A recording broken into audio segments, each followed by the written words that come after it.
உடம்பு இயக்கம் இல்லைன்னா உடம்புல எல்லா வியாதியும் வரும். உடம்பு இயக்கம் இருந்தா உடம்புல வியாதி வராது. பேசுற நேரத்துல பக்கத்து வீட்டுல பொம்பளைகளை பேசுற நேரத்துல ஏற்ற வீட்டுல உங்க ஃப்ரெண்ட்ஸ் கிட்ட பேசுற நேரத்துல 2 வேலையை செய்யுங்க, நிச்சயம் உடம்பு நல்லா. டிவி பார்க்கறதுக்கு நேரம் இருக்கு, அதே இருக்கு இல்லையா? டிவி பார்க்கறதுக்கு நேரம் இருக்கு, செல்போனை பார்க்கறதுக்கு நேரம் இருக்கு, ஆனா வேலை செய்யறதுக்கு நேரம் இருக்கு.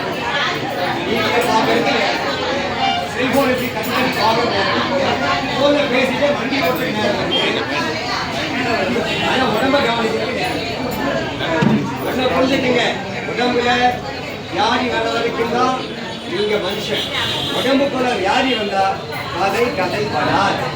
உடம்பு உடம்பு ஆலயம். உடம்புல வியாதி இல்லாதவங்க தான் இந்த உலகத்துல பணக்காரன். எல்லா வியாதியும் வச்சுக்கக்கூடிய அந்த பணக்கார கோடீஸ்வரன் பணக்காரன் கிடையாது.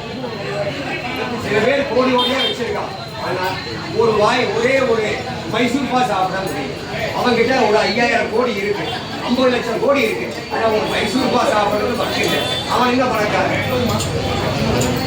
யார் ஒருவர் உடல்நலத்தோடு இருக்கிறார்களோ அவர்கள் மட்டுமே பணக்காரன். ஒரு அதை புரிஞ்சுக்கொள்ள இல்லாத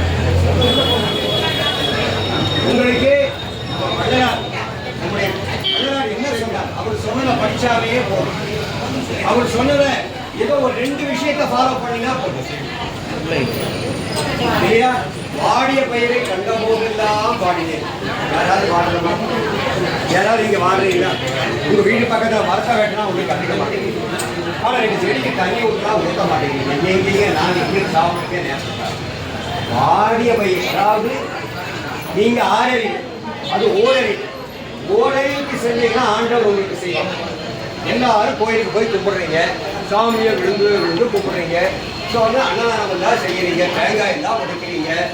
ஐயோ என்ன மாதிரி சாமி கும்பிட்டு ஆள் இருக்கான்னு வேற சொல்றீங்க. ஆனா கஷ்டம் வருதுங்கிறீங்க. ஏன் வருது?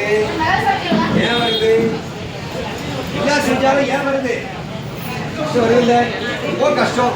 மருமக கஷ்டப்படுத்துறா, மாமனார் கஷ்டப்படுத்துறாரு, புருஷ பையன் குடியாரா இருக்கான், கொண்டாட்டி சொன்னா கேட்க மாட்டேங்கிறா, பையன் படிக்க மாட்டேங்கிறான், ஊரை சுற்றுறான். எத்தனை கவலை,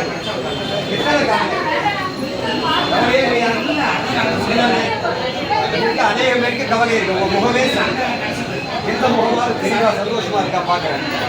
எல்லாமே ஏதோ ஒரு இழந்த மாதிரியே ஒரு இல்லையா? கவலை. ஏன் கவலை? வாங்க உள்ள வர.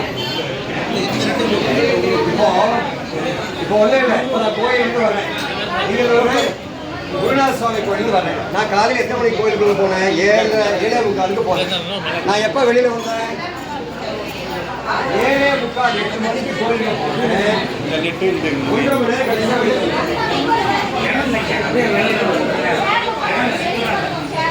வெளியே ப்ளீஸ் எல்லாம் வெளியே சேர் உட்காரு உள்ள இறந்து உட்காரு வெளியே உட்காரு. எல்லாருக்கும் விடுவாங்க, கண்ணு விடுவாங்க. போ, யாரையும் விட மாட்டோம்.